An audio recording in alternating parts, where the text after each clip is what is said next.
J'avais le pressentiment que mon mari quittait secrètement la maison chaque nuit après que je me sois endormi. C'était trop fréquent et étrange. Finalement, je n'en pouvais plus et j'ai décidé de le suivre une nuit. Ce que j'ai vu m'a choqué bien au-delà de ce que j'imaginais. Ce que mon mari faisait là-bas était... Avant de commencer l'histoire, n'oubliez pas de laisser un like et de vous abonner à la chaîne pour voir plus d'histoires comme celle-ci. Le matin dans la banlieue de Phoenix, en Arizona, commence avec le vent sec du désert. Jennifer Wilson se réveilla avant que son réveil ne sonne à 5h30.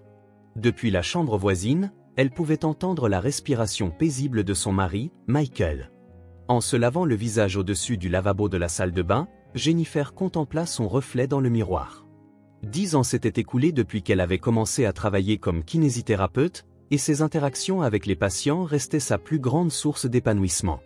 Le sourire d'une femme âgée souffrant d'une douleur à l'épaule qui, après des mois de traitement, pouvait enfin soulever son petit enfant. Les larmes d'un jeune homme qui avait du mal à marcher après un accident de la route, lorsqu'il put enfin se déplacer sans canne. Être témoin de tels moments enrichissait la vie de Jennifer. Tout en préparant le café dans la cuisine, elle regarda le quartier résidentiel qui s'étendait devant elle. Elle vivait dans cette maison depuis 8 ans, depuis son mariage avec Michael, et ses relations avec les voisins étaient bonnes. Les Miller, de l'autre côté de la rue, étaient des enseignants à la retraite qui lui apprenaient les changements de saison à travers leur jardinage. La famille Rodriguez, les voisins de gauche, était un jeune couple avec 3 enfants qui apportaient parfois des plats à partager. À droite vivait Tom, un ingénieur célibataire qui appréciait de temps en temps les barbecues avec Michael. Jennifer et Michael s'étaient rencontrés 10 ans plus tôt au mariage d'un ami. Il travaillait comme chef de chantier pour une entreprise de construction, et elle avait été séduite par son caractère honnête et responsable. Sa peau bronzée et sa carrure musclée témoignaient d'un travail physique en extérieur. Même après le mariage, ils avaient bâti une relation de respect mutuel et de soutien pour le travail de l'un et de l'autre. Concernant les enfants, ils avaient évoqué l'idée d'en avoir un jour dès le début de leur mariage, mais avaient décidé d'attendre que leur carrière respective soit bien lancée. Le travail de Jennifer en tant que kinésithérapeute était épanouissant, et les responsabilités de Michael sur les chantiers augmentaient. Ils avaient aussi besoin de temps pour profiter de leur vie à deux. Le week-end, le couple se rendait au centre commercial ou allait au cinéma. Michael aimait les vieux westerns, tandis que Jennifer préférait les comédies romantiques. Leur règle était de choisir à tour de rôle pour satisfaire les préférences de chacun. Parfois, ils dînaient dans des restaurants du centre-ville de Phoenix, mais ils chérissaient avant tout le temps passé à la maison. Ils étaient également financièrement stables. En combinant les revenus de Jennifer de l'hôpital avec le salaire de Michael de l'entreprise de construction, ils remboursaient régulièrement leurs prêts immobiliers. La maison de 3 chambres qu'ils avaient achetée 5 ans plus tôt était plus que spacieuse pour eux deux et conviendrait même s'ils avaient des enfants à l'avenir. Le jardin était bien entretenu, Michael tondant la pelouse le week-end et Jennifer s'occupant des parterres de fleurs. Récemment, ils avaient commencé à faire chambre à part. Ce n'était pas dû à une discorde conjugale, mais pour respecter le rythme de sommeil de chacun. Jennifer devait se coucher à 21h en raison de ses horaires matinaux à l'hôpital. Pendant ce temps, l'emploi du temps de Michael était souvent irrégulier en raison des exigences des chantiers, et il rentrait parfois tard. En couple moderne, ils avaient choisi de respecter le temps et l'espace individuel de l'un et de l'autre pour ne pas perturber leur sommeil. Les voisins considéraient également les Wilson comme un couple idéal. On ne les voyait jamais se disputer, et l'attention qu'ils se portaient était évidente en tout.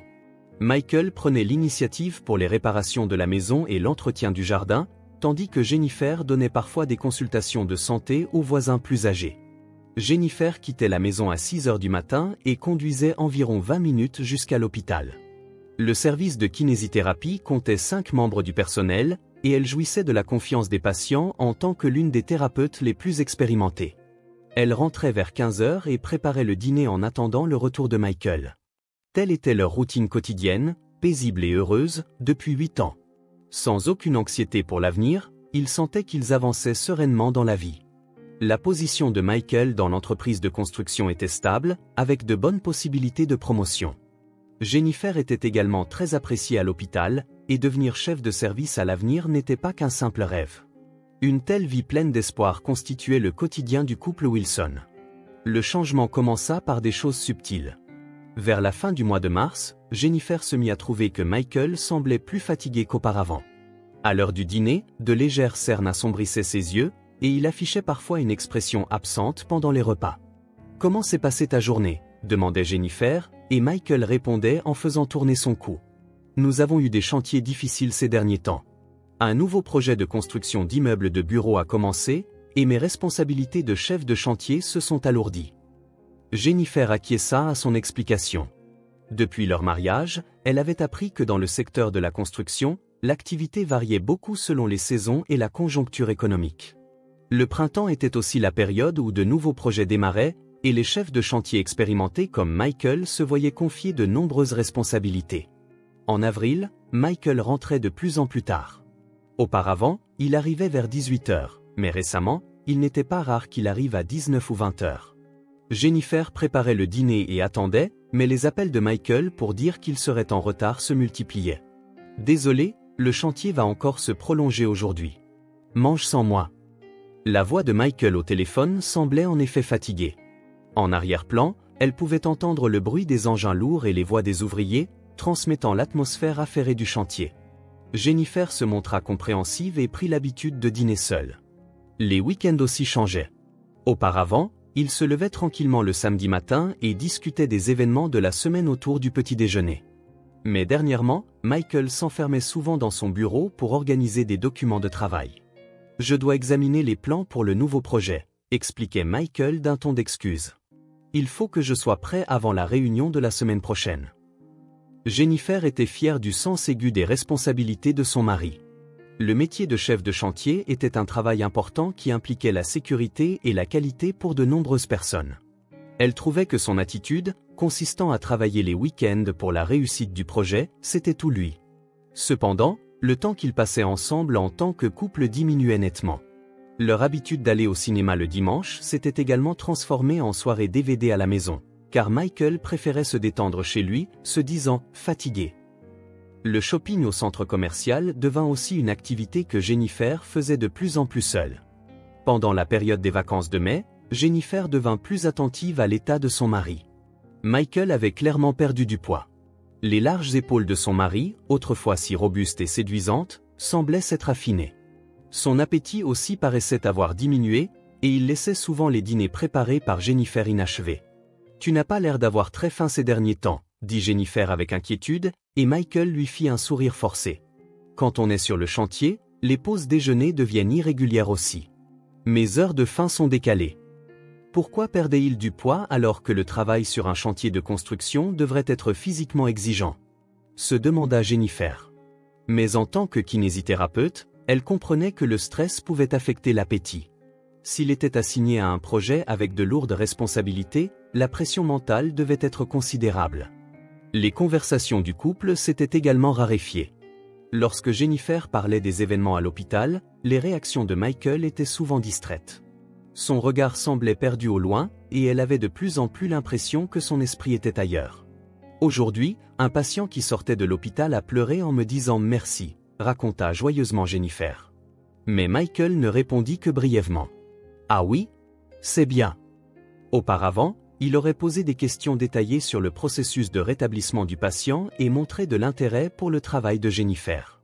Il y avait aussi des changements durant la nuit.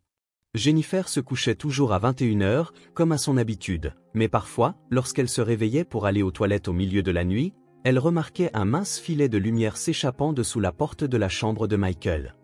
Au début, elle pensa, peut-être qu'il n'arrive pas à dormir. Avec le travail physique de la construction et de lourdes responsabilités, ses nerfs devaient être à vif et l'empêcher de trouver le sommeil. En tant que kinésithérapeute, Jennifer comprenait bien l'effet que le stress pouvait avoir sur le sommeil. « As-tu bien dormi cette nuit ?» demandait-elle au petit déjeuner, et Michael répondait en se frottant les yeux. « J'ai eu un peu de mal à m'endormir. Je n'arrive pas à me sortir le projet de la tête. » Cette explication semblait plausible. Un chef de chantier assigné à un projet de construction important avait une montagne de choses à penser. Contrôle qualité, gestion de la sécurité, gestion du planning. Il était compréhensible qu'il puisse se réveiller au milieu de la nuit en pensant au travail. Des changements subtils s'opéraient également le matin. Michael commençait à quitter la maison plus tôt qu'auparavant. Bien que les chantiers de construction commencent généralement tôt, dernièrement, il partait vers 6 h 30. Au moment où Jennifer se préparait pour le travail, elle entendait déjà la porte d'entrée se fermer. Tu es encore en avance aujourd'hui, lançait Jennifer, et Michael répondait en se préparant à la hâte. Le nouveau chantier m'oblige à partir tôt pour éviter les embouteillages. Désolé, mais je n'ai pas le temps de prendre le petit déjeuner ensemble. Jennifer savait que les embouteillages autour de Phoenix étaient effectivement un problème sérieux et que, selon l'heure, les temps de trajet pouvaient être considérablement allongés. En tant que chef de chantier, être en retard n'était pas acceptable, donc partir tôt était un signe de son sens des responsabilités. En juin, ces changements devinrent encore plus prononcés. Le temps que le couple passait ensemble se limitait à quelques heures le week-end, et même alors, Michael semblait fatigué et les conversations étaient minimales. Un samedi soir, Jennifer discutait dans son jardin avec le couple Miller d'en face. « On ne voit plus beaucoup Michael ces derniers temps », dit Madame Miller avec inquiétude. « Il va bien ? Il est très occupé par le travail, il part tôt le matin et rentre tard le soir », expliqua Jennifer. « On lui a confié un gros projet. Le secteur de la construction doit être difficile. Mais dis-lui de faire attention à ne pas abîmer sa santé », dit gentiment Madame Miller. Le changement de Michael était suffisamment visible pour que même les voisins remarquent qu'on le voyait moins.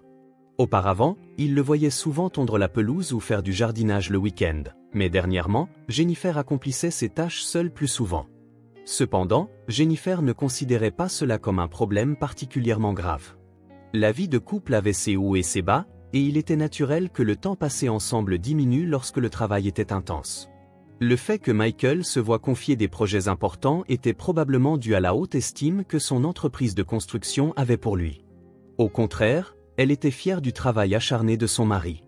Elle sentait que cela correspondait bien à l'attitude responsable de Michael et considérait que son rôle d'épouse était de le soutenir. Une fois cette période temporairement chargée passée, ils retrouveraient probablement leur temps de couple d'avant. Pensant ainsi avec optimisme, Jennifer continuait ses trajets matinaux et passait des journées enrichissantes à accompagner le rétablissement de ses patients. La 3e semaine de juin, le moment décisif arriva. Cette nuit-là, Jennifer se réveilla, chose inhabituelle, vers 2 heures du matin. Elle ne savait pas pourquoi, mais elle avait l'impression d'avoir été réveillée par quelque chose. La gorge sèche, elle pensa aller à la cuisine pour boire de l'eau et enfila ses chaussons pour sortir de la chambre. En marchant dans le couloir, elle remarqua qu'aucune lumière ne filtrait de la chambre de Michael. Ces derniers temps, la lumière était souvent allumée, même au milieu de la nuit. Mais cette nuit-là, c'était le noir complet. Après un passage par la salle de bain, elle jeta un regard distrait par la fenêtre et remarqua quelque chose d'étrange sur l'aire de stationnement. Là où il devrait normalement y avoir 2 voitures garées côte à côte, il n'y en avait qu'une. Le pick-up bleu foncé de Michael avait disparu. Quoi ? Jennifer fixa intensément le parking. Même sous la faible lumière du lampadaire, il y avait bien une place vide. En regardant l'horloge, il était 2h15 du matin. Où Michael pouvait-il bien être à une heure pareille ? Elle se précipita pour frapper à la porte de sa chambre. Pas de réponse. En ouvrant doucement la porte, elle constata que le lit était vide et la couette soigneusement arrangée, comme si personne n'y avait dormi depuis le début. L'anxiété envahit la poitrine de Jennifer. Était-ce un appel d'urgence du chantier ? Cependant, il était difficile d'imaginer des travaux de construction à 2 heures du matin. Ou alors, y avait-il eu un accident et on l'avait appelé en urgence, mais dans ce cas, il aurait dû la prévenir. Une autre possibilité lui traversa l'esprit. Une liaison, en plein marasme de leur 8e année de mariage. Peut-être que son mari rendait visite à une autre femme. Peut-être qu'il sortait en douce au milieu de la nuit pour passer du temps chez sa maîtresse. Les changements d'attitude récents, la fatigue, la perte d'appétit, la diminution des conversations, tout cela pouvait s'expliquer comme les signes d'une liaison. Jennifer prit son téléphone portable, les mains tremblantes, et appela Michael. Après plusieurs sonneries, elle tomba sur sa messagerie vocale. Elle hésita à laisser un message, mais finit par raccrocher sans rien dire. Incapable de dormir, Jennifer décida de s'asseoir sur le canapé du salon et d'attendre le retour de son mari. Les aiguilles de l'horloge avancèrent jusqu'à 3 heures, puis 4 heures. Dehors, la fenêtre restait silencieuse et la voiture de Michael ne revenait pas. Vers 4h30, des phares illuminèrent enfin l'aire de stationnement. Jennifer se leva précipitamment du canapé et jeta un œil à travers un interstice des rideaux. Le pick-up de Michael se glissait à sa place habituelle. Quelques minutes plus tard, elle entendit la porte d'entrée s'ouvrir doucement. Michael entra dans la maison avec le plus grand soin pour ne pas faire de bruit. Jennifer se cacha dans l'ombre du couloir et observa le comportement de son mari. Michael portait des vêtements de travail, un vieux jean et un t-shirt comme ceux qu'on porte sur les chantiers, des vêtements qui ne craignent pas d'être salis. Il tenait un petit sac à la main.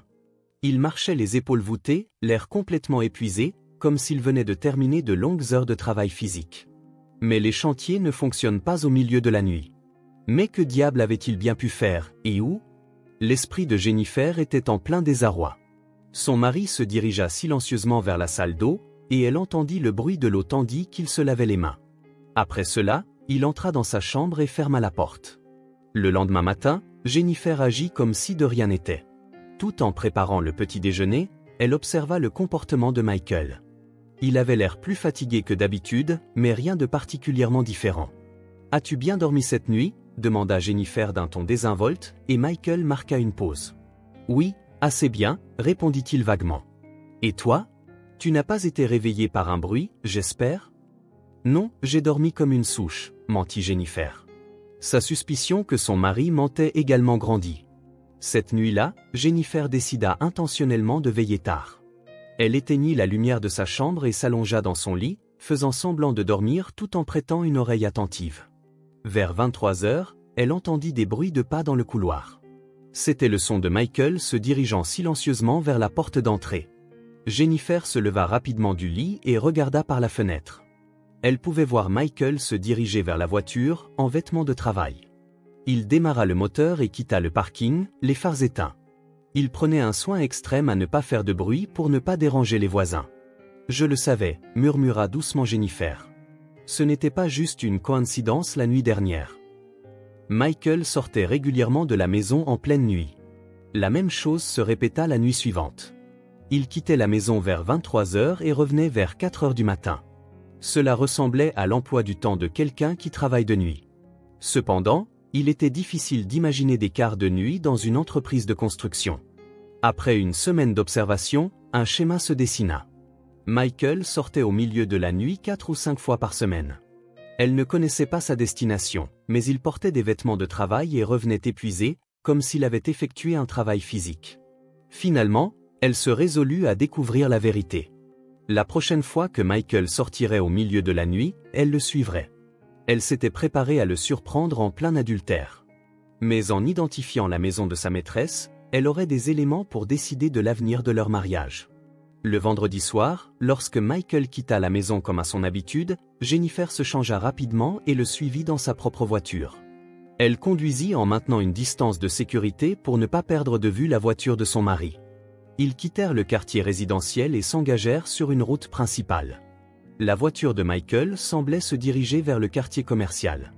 Jennifer s'attendait à ce qu'il se rende chez une maîtresse dans un appartement ou un quartier résidentiel, mais la direction était différente. Après environ 15 minutes de route, Michael entra sur le parking d'un grand supermarché appelé Megamart. C'était un immense magasin ouvert 24 heures sur 24, avec des clients qui allaient et venaient même tard dans la nuit. Cependant, cela semblait peu naturel comme lieu de rendez-vous avec une maîtresse. Jennifer gara sa voiture à distance et observa les mouvements de Michael. Il gara sa voiture dans la section réservée aux employés du parking et contourna le bâtiment par l'arrière. C'était la zone où se trouvait l'entrée du personnel. La scène dont elle fut témoin contredisait totalement les attentes de Jennifer. Michael entra dans le bâtiment par l'entrée des employés en même temps que plusieurs autres hommes et femmes. Tous portaient des vêtements de travail et transportaient du matériel de nettoyage, exactement comme le personnel de nettoyage de nuit. Pas possible, halta Jennifer. Son mari n'allait pas retrouver une maîtresse, mais travaillait comme agent de nettoyage. Pourquoi un chef de chantier d'une entreprise de construction travaillerait-il de nuit pour nettoyer un supermarché? Cependant, la réalité sous ses yeux était indéniable. Michael travaillait bien comme agent de nettoyage de nuit au Megamart.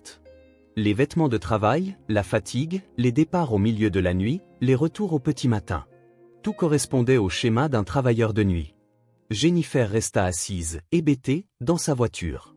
Elle se sentit gênée d'avoir soupçonné une liaison, tout en étant incapable de comprendre pourquoi son mari faisait un travail de nettoyage.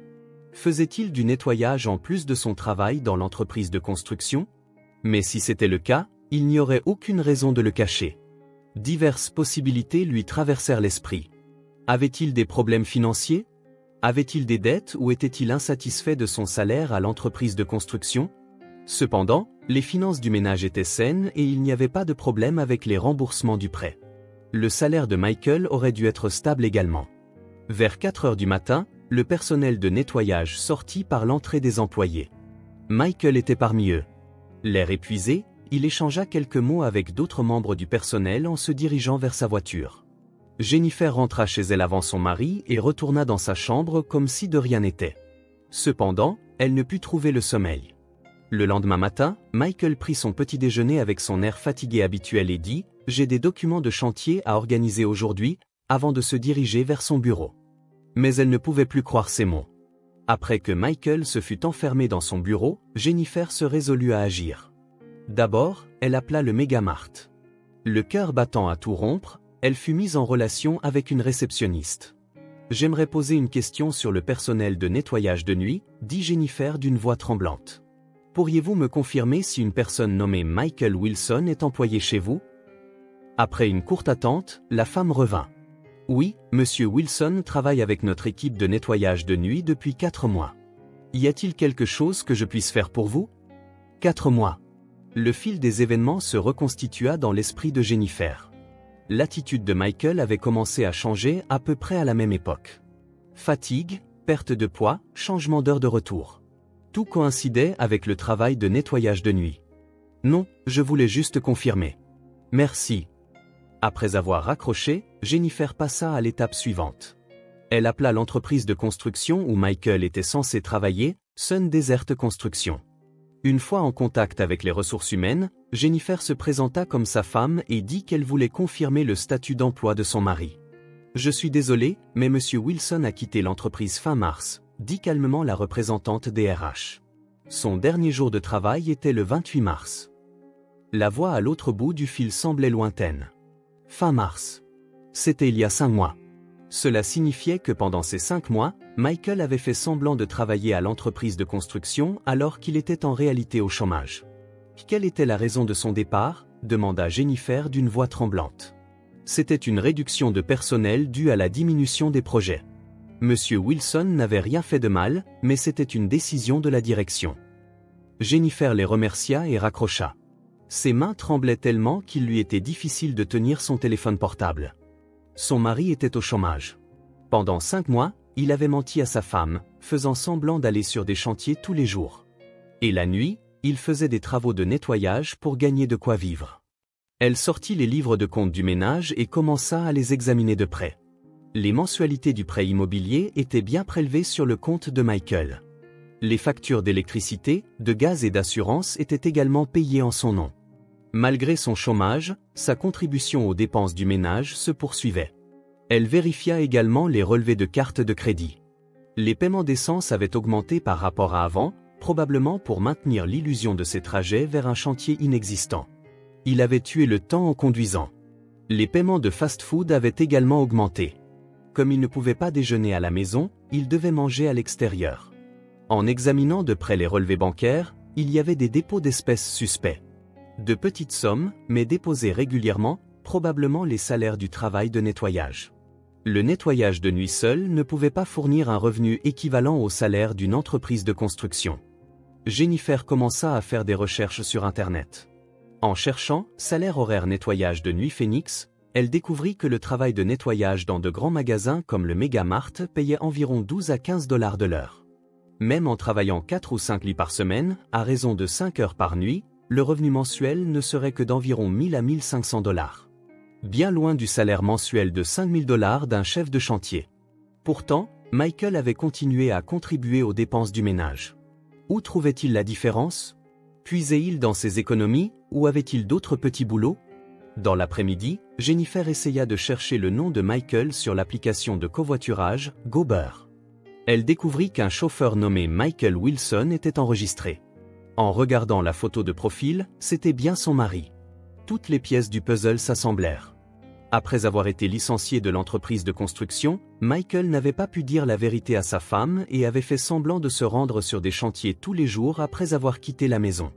Pendant la journée, il travaillait comme chauffeur Uber, et la nuit, il faisait des travaux de nettoyage, essayant tant bien que mal de subvenir aux besoins financiers du ménage. Jennifer frappa à la porte du bureau. Michael, j'ai besoin de te parler. Je suis occupé en ce moment, entendions la voix de Michael. C'est important. S'il te plaît, viens tout de suite. La voix de Jennifer avait une force inhabituelle. Lorsque Michael sortit du bureau, son visage était pâle. En voyant l'expression de sa femme, il avait peut-être senti quelque chose. Ils s'assirent face à face sur le canapé du salon. Jennifer prit une profonde inspiration avant de parler. « Tu as démissionné de l'entreprise de construction, n'est-ce pas ?» Le visage de Michael changea instantanément. Des expressions de choc, de confusion, puis de résignation se succédèrent sur son visage. Après un long silence, il secoua la tête. « De quoi parles-tu ? Je vais au chantier tous les jours. J'ai appelé Sun Desert Construction. J'ai appris que tu étais parti fin mars. » Michael baissa les bras, comme s'il abandonnait. Il semblait réaliser qu'il ne pouvait plus continuer à mentir. « Je sais aussi pour le nettoyage de nuit au Megamart. La nuit dernière, je t'ai suivi, continua Jennifer.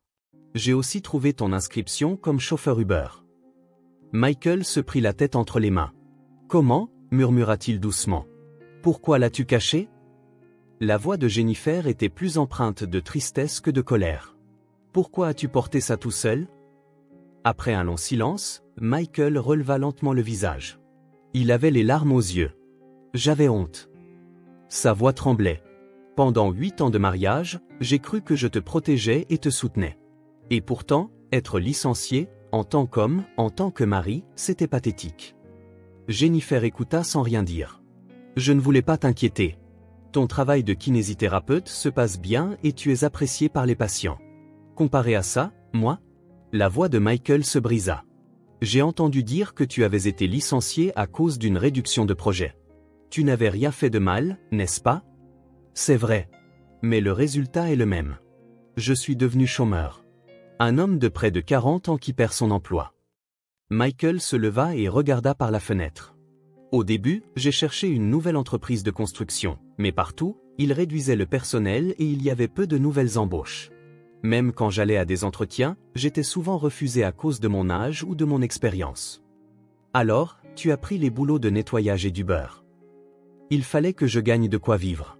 Je devais aussi payer le prêt.